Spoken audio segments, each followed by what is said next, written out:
Paul, this is the car to beat for the Funny Car World Championship. The beautiful red Firebird driven by Mark Oswald. Now, these 1,800-pound tube-frame missiles are required to maintain the essence of a production automobile. That's why the fiberglass Firebird body, and that's why the engine is in front of the driver as it is in your car or mine. Now, with a 3,000 horsepower supercharged nitro-burning engine in front of the driver, from his standpoint, these could be called Formula Scary. Oswald is protected as much as possible by an aluminum bulkhead called the firewall. And in that wall are two Lexan plastic windows. Should they light up red, he knows there's problems, and he activates the onboard fire extinguisher system, hoping to extinguish the blaze. And as we've seen before here on Sports World, these cars don't always come back to their pit area quite as pretty as they were when they left. And talk about terrifying. This was in the qualifying. Billy Williams in the right lane, heading for the traps, and then suddenly fire erupts around the car. Here it is from the forward angle. Now watch this machine. It first explodes with fire, and then suddenly the fiberglass begins to come apart. Now, thanks to NHRA safety, Williams is able to drive this machine to a stop, and he is uninjured. There the crew looks over the car, and Billy Williams talked with Steve Evans. Well, the obvious first question, are you okay, Billy? Yeah, I'm okay. What on earth happened? I've never seen one like that. I have no idea myself. It just seemed like it must have started to get lean because the car really started to run good down here. It felt like it really started to pick up, and then all of a sudden just boom. And your first experience with the funny car so far certainly has not been a pleasant one. It hasn't been great. I like it, though. It's neat. I'll get used to it. You'll be back. Yeah, I'll be back. Fire, often the fate of the funny car. We're ready now. Second round of eliminations. There is Sherm Gunn. Now he will face four-time world champion Don Prudhomme. First order of business is the crowd-pleasing burnouts. But they're more than just showbiz. The idea for Don Prudhomme here is to lay down some hot, sticky tracks of rubber, back up in them for maximum traction. Don Prudhomme, as you said, Paul, the four-time world champion, still based in Granada Hills, California, has had less than a perfect season this year. He faces Sherm Gunn from Azusa, California, who has never won a Nationals title, but in the first round turned out to be a giant killer against Kenny Bernstein in the near lane. Now look at Gunn as he nails it, gets the whole shot on Bernstein, and goes on to win. Bernstein ran 0.06 of a second quicker and lost. There's nothing more humbling to a drag racer than being left on like that. And Bernstein was totally defeated. Well, those high hopes for a world championship, at least this year, have come to an end. For Kenny Bernstein, as Sherm Gunn gets there first, Kenny, what happened up there? Oh, I don't know, Steve. He ran pretty good. I was a little late. I don't know what his ETs were. He ran a 5.95. I believe you ran a little quicker. Yeah, I was late. I saw him leave. Reactions weren't there, and it's one of those days. Well, I know you're real down right now, and we'll let you get back to the pits and try to get a little happier. Kenny Bernstein is all done for this season.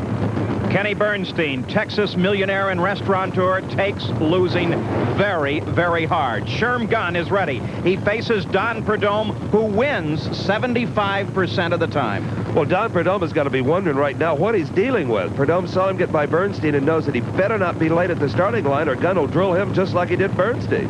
No question about it. Sherm Gunn is hot today. They move up to stage.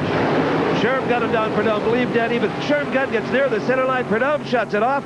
It is Sherm Gunn advancing yet another round. Something goes away on Prudhomme's machine. It's Gunn with a 598, 224 miles an hour. Gunn continues his march forward here in the World Finals. So Sherm Gunn moves ahead. He's now knocked out Bernstein and Prudhomme. We'll be back right after this.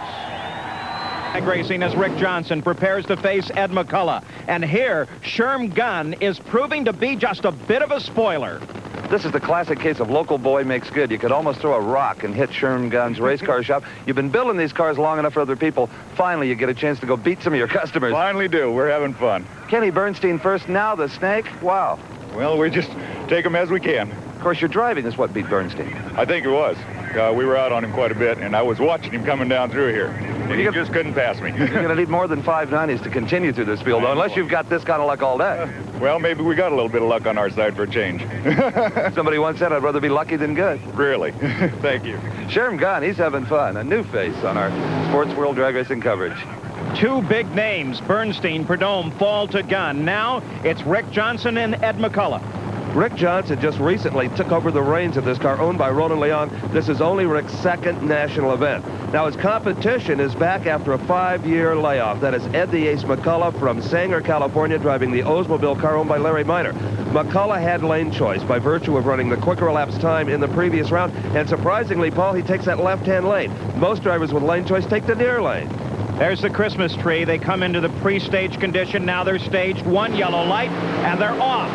McCulloch with a hole shot. Johnson on the charge, but it's Ed the Ace all the way across the line.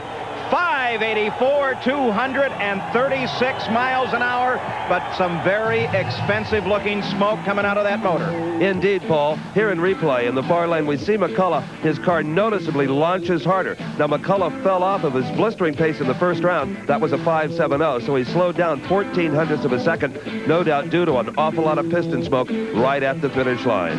As he comes across the line, there you see it. There's a great chunk of money pouring out into the air here at Pomona.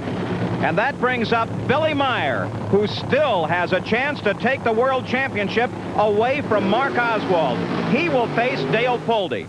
And Dale Pulde is having a fine weekend, Paul. Ran a career best of 5.69 in this beautiful red car. Pulde has been a full-time professional drag racer since he was 17 years old. Only Meyer started younger at 16.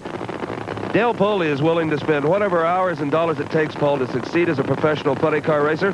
Billy Meyer had an opportunity, along with Kenny Bernstein, to go into the wind tunnel for the first time with these cars. Meyer came out of that wind tunnel and won the very next race, so he learned a bunch. Billy Meyer in the far lane has twice been runner-up in the World Championship fight.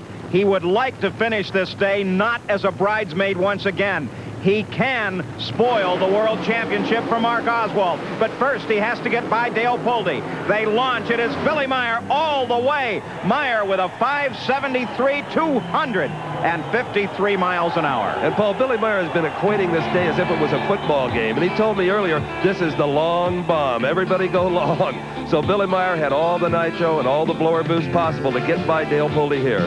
And so Billy Meyer, with this victory, pours the pressure onto Mark Oswald. Let's go down to the far end. Steve is with Billy Meyer. A 573 to a 579. Billy Meyer, that was the most interesting funny car race. Yes, it was. I had a valve that I needed to get shut off down there, and I couldn't shut it off, and I almost hit the guardrail there, and it felt like it made a pretty good move. I was jamming on that stupid lever. It got mighty close. And then what happened on the starting line? It looked like you overstaged? Yeah, well, he had gone in stage, and I was trying to hurry up and get everything done, and when I blinked in, I just went too far in, and that's just part of the game, I guess. Well, that'll rattle a lot of drivers. Instead, you had an advantage. Yeah, it seemed to work. Now we just need to see what Oswald does, see if I can get the ball back here.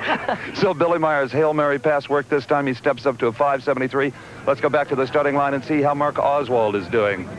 Well, Billy Meyer is smiling, but Mark Oswald is ready. As the engine is fired in the Candies and Hughes funny car, he is ready to go, and he is extremely popular here in Southern California. Some say he'll go not only for the World Championship, but a bit further.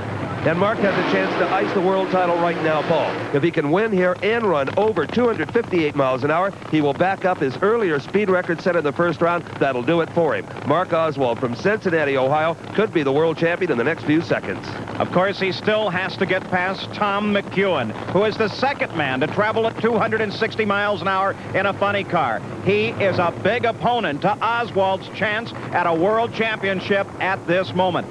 Oswald's wife, Janie, stands just behind the line at their support truck, apprehension all over her face. It's not just this round, it's the World Championship that hangs in the balance. This is the 11th race of the year, Paul, and it's all come down possibly to this run. Remember, that record could be set right now. Tom McEwen, after 20 years of racing, has never been tougher than he is this year. Janie Oswald looks on. McEwen jumps off the line, but then gives up. Oswald pours on the power and screams through the finish with a 593, 252 miles an hour. Tears of joy from Janie Oswald, but the title is still not put away. He did not run fast enough to back up that record we talked about, so the $40,000 still eludes Mark Oswald. Paul, as we look at this again, I think you'll see in the far lane that the front wheels come up in the air on Tom McEwen's car. When he gets off the pedal a little bit to set him down, the rear tires unload and lose traction. Mark Oswald is one step closer to a world championship. Let's